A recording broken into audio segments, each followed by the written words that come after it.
Hello and welcome to Wasted Plotential, the show where we discuss the wasted potential of our favourite plotlines. This episode was selected by my buddy Chris Gildart as a reward for his completion of my Warriors Odyssey 4 God of War challenge a few months ago. I gave him a choice of videos I'd make once Mortal May and Injustice 2 were out of the way, and this was the one he chose. Ignore the fact that this video is clearly months late, and let's get to it. Arkham Knight is the final chapter in Rocksteady's Batman Arkham series. Very few people seem satisfied by this conclusion to the story, and I can't say I blame them. For those not familiar, which you should be because I made a lengthier line through time on this a few years ago, the Arkham series began with 2009's Arkham Asylum, in which Arkham was taken over by the Joker and Batman had to take the island back. As a result of using an experimental superdrug, Joker became terminally ill, resulting in his death at the end of Arkham City. City itself saw a section of Gotham split off and turned into a massive prison city as part of a master plan by Ra's al Ghul and Hugo Strange, both of whom died by the end. Additionally, Scarecrow was mauled by Killer Croc during the Asylum incident, swearing revenge on Batman despite it not being Batman's fault at all that Croc didn't want him to infest the sewer water with fear toxin. To that end, he brings in the titular Arkham Knight, a mystery villain who knows all of Batman's moves, has a personal vendetta against him, and uses military-grade hardware. If you don't figure out he's Jason Todd from the moment he walks on screen and begins talking like a petulant teenager, you will when the Joker hallucination that follows Batman around starts suddenly talking about Jason, who had only been alluded to one time in the past. If not then hearing Troy Baker's voice coming from Jason like it does the Knight is the point where any trace of denial is lost. So we have probably the most transparent twist identity ever for our titular antagonist, and the main antagonist is motivated by revenge for something that wasn't even Batman's fault. Honestly, both villains are incredibly weak choices for the conclusion to this storyline that neither one had played a noteworthy role in up to now. This franchise is about Batman and Joker, with Arkham Origins being the origin of their relationship rather than the origin of Arkham or of Batman. Joker is dead and Harley's revenge was wasted on City's DLC, so we need a new antagonist with heavy ties to Joker. Sure, Jason had suffered heavily because of him, but since he wasn't part of this particular storyline before now, taking pretty much any character who was in one of the previous games would be a better choice for the Knight's identity, even if they have no ties to the Joker at all. And worse, his story here is just a complete rehash of the Red Hood storyline and not nearly as well told. Jason's return loses a lot of its bite without the possibility for him to try and avenge himself against Joker, having that scene where Jason is about to kill Joker and Batman comes in urging him not to go down this path. The best pathos of that entire storyline is just not a possibility when the Joker is dead. I don't want Joker to come back or anything, but he should probably factor into the central plot rather than just being a fun colour commentator inside Batman's head. As for Scarecrow's grievance, it does tie back to the first entry, but this is really just two guys having a massive temper tantrum that puts thousands of innocent people at risk because Batman didn't kill Joker or save Scarecrow from Croc. As the final antagonist this Batman ever faces, that's really fucking weak.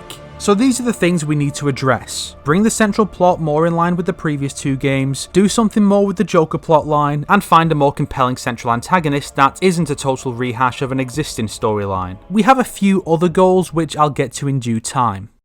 My take will play out mostly the same overall. The Knight and Scarecrow are aligned with other villains to wreak havoc on Halloween night. Scarecrow is the enforcer this time, with the Knight as the mastermind. Scarecrow will be using fear toxin still, but the evacuation of the city should be something Batman and Commissioner Gordon arrange. If the Knight knows Bruce so well, he'll know he refuses to kill and will go out of his way to save civilians. Keeping civilians around would force him to be careful rather than going all out. We'll add in a little prologue where Bruce uncovers the fear toxin plot, which he calls into Jim. The city is evacuated, which is not what the villains wanted, but the Knight is confident this one blow won't ruin their plans and he has backup plans in place. My idealized version of the game would place greater emphasis on the Bat family with dedicated missions for Nightwing, Robin, Catwoman and the newly introduced Red Hood, Batwoman and Huntress. It bugs me that the game has so many side missions for Bruce to do that even if he could teleport, he wouldn't have time to do it all in one night, which he canonically does. The idea then is for Bruce to focus on taking down the Knight, while each other character gets one side mission in each of the game's 3 acts, activated by having Alfred relay their reports to Bruce, initiating a flashback. These missions would also serve to show that, even without Batman, Gotham will be safe with Dick, Tim and the others watching over it. Examples of these missions include Catwoman getting payback against Two-Face, Mad Hatter trying to brainwash Batwoman with Maggie Sawyer as one of the captive police officers, and a few new scenarios like Robin going up against Clue Master with help from Spoiler. This idea is perhaps a little unrealistic and isn't vital to this story, so I won't go any more into it unless you guys want me to in a later video. In the meantime, if you'd like to know more, you can check out a document in the description that lays this whole story out. As for the main quest, it plays out with similar beats to the actual game, but with a few tweaks to make it less frustrating or more interesting. Bruce is more accepting of the others helping out, since it's idiotic for him to shoulder everything when he's tired and unstable, and most of them live in Gotham. The mystery of the night is also a real mystery, with various clues implicating numerous characters like Jason Todd, Azrael, Hush, Joker, Ra's al Ghul, Deathstroke, and Thomas Wayne. Most of these are actual theories the fans had before release, by the way. A lot of the story involves investigating these leads, crossing each one off the list over the course of the story until the truth is revealed. Jason's backstory is tweaked a bit so that he wasn't being held by Joker under the asylum at the same time as the island takeover. That was dumb, fuck you. Instead, he died a few years ago, but was brought back by the League of Assassins for some plots that will come into play later on. For much of Act 1 and 2, Bruce's main obstacles besides the Knight's militia are Scarecrow and Harley Quinn. Scarecrow is planning to spread fear toxin across the entire city, while Harley is taking hostages and trying to lure Batman into various traps to get her revenge. The other Jokerized victims can still be a thing, but spread out over more of the game instead of just the one section. Ideally, at least one should also be an existing Arkhamverse character to make it hit home more. Maybe Barbara could be Jokerized to keep her from helping Bruce instead of the fake death she suffers in the real game. Barbara suffering because of the Joker for a second time here drives a wedge between Bruce and Dick instead of Bruce and Tim. Tim and Barbara being a couple never made sense to me, especially since there had already been hints of Dick and Barbara being a thing. Dick starts to wonder if killing the villains is the better option, going through his own arc as he meets Tim and Jason during his quest to find the cure for Barbara, allowing her to play a key role in stopping the Night towards the end. Dick then proposes to Barbara. Once the Joker victims are all cured or killed, Bruce and Selina manage to take Harley down, and Selina tries to help her get over Joker's death. Once these two are beaten and all but one of the two leads have been investigated, the Knight enacts the next phase of his plan. Arkham Knight had a different writer from the previous two games, and we all know how much of a fucking disaster changing writers at the climax of a trilogy can be. There were a couple of game-length side stories in City that ultimately went nowhere. These two are the missions involving Azrael and Hush. Azrael showed up in City multiple times to give Batman a vague warning about future events. In Night, Bruce gives him some simulator missions to do, then he either attacks Bruce and gets locked up at GCPD, or he breaks free of his brainwashing and goes after the ones that did it. It didn't even lead to a DLC story, nor did he have his own moveset distinct from Batman. Utter waste. In my take, his storyline is resolved early on, allowing him to assist in various events throughout the story if he doesn't succumb to his brainwashing. He could also hold valuable information that assists Bruce's investigation, since he knew the prophecy concerning Batman's final mission. As for Hush, he was a mysterious murderer that was killing people and taking specific pieces of their faces. In the end, it turned out he was using them to create a perfect face mask of Bruce Wayne, and then he left, planning to begin his scheme in earnest at some later date. In Night, this finally happens when he walks into Wayne Tower and tries to steal Bruce's fortune.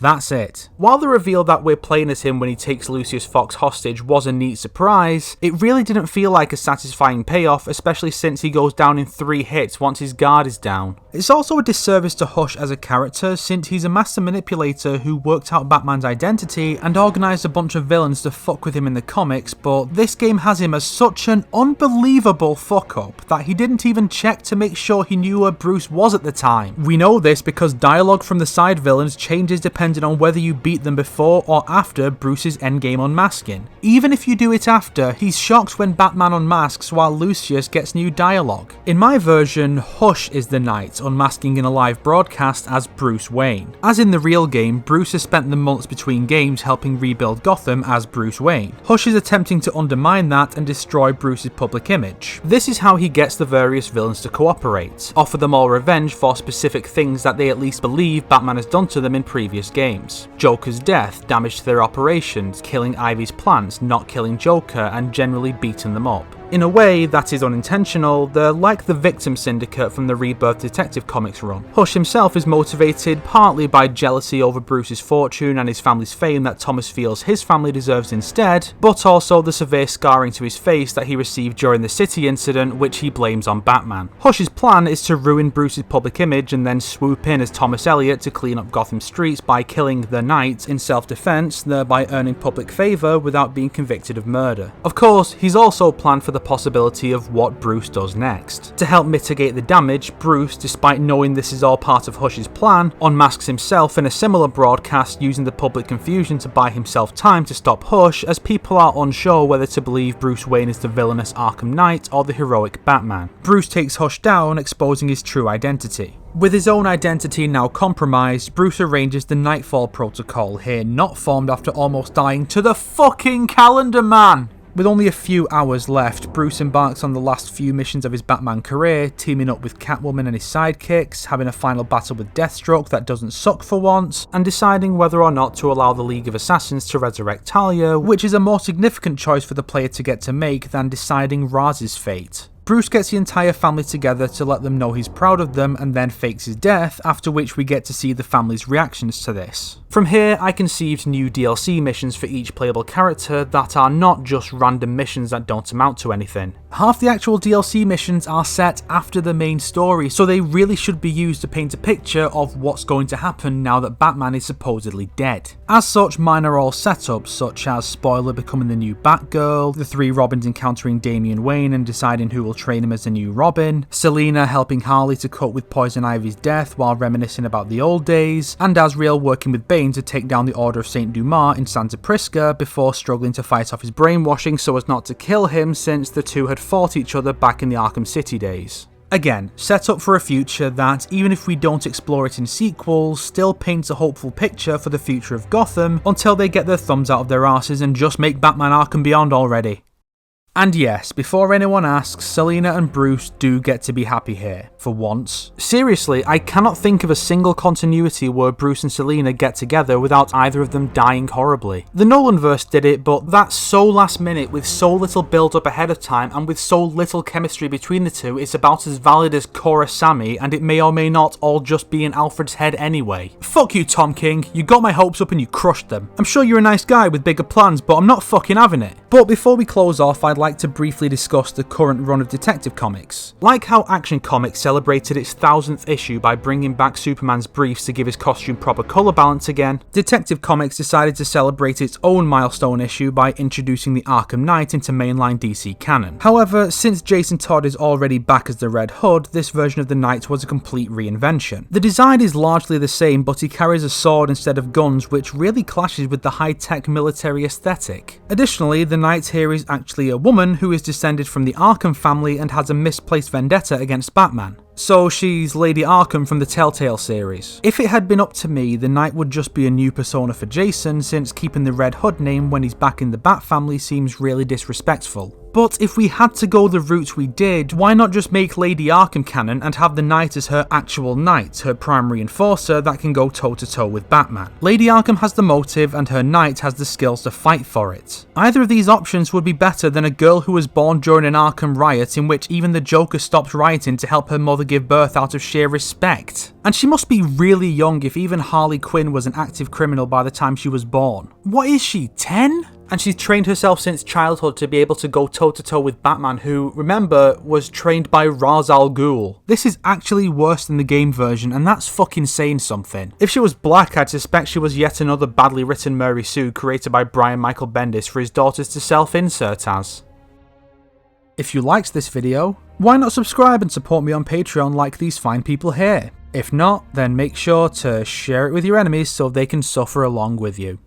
Today's recommended video is, rather than something DC related, Chris Gildart's Warriors Odyssey 4 God of War challenge video. My boy here's done a few of my challenges already, and you can send a few his way yourself. He's a really underrated creator who needs some love. Kinda like Stephanie, Cassandra, and basically the entire DC universe that isn't Batman, Joker or Harley Quinn.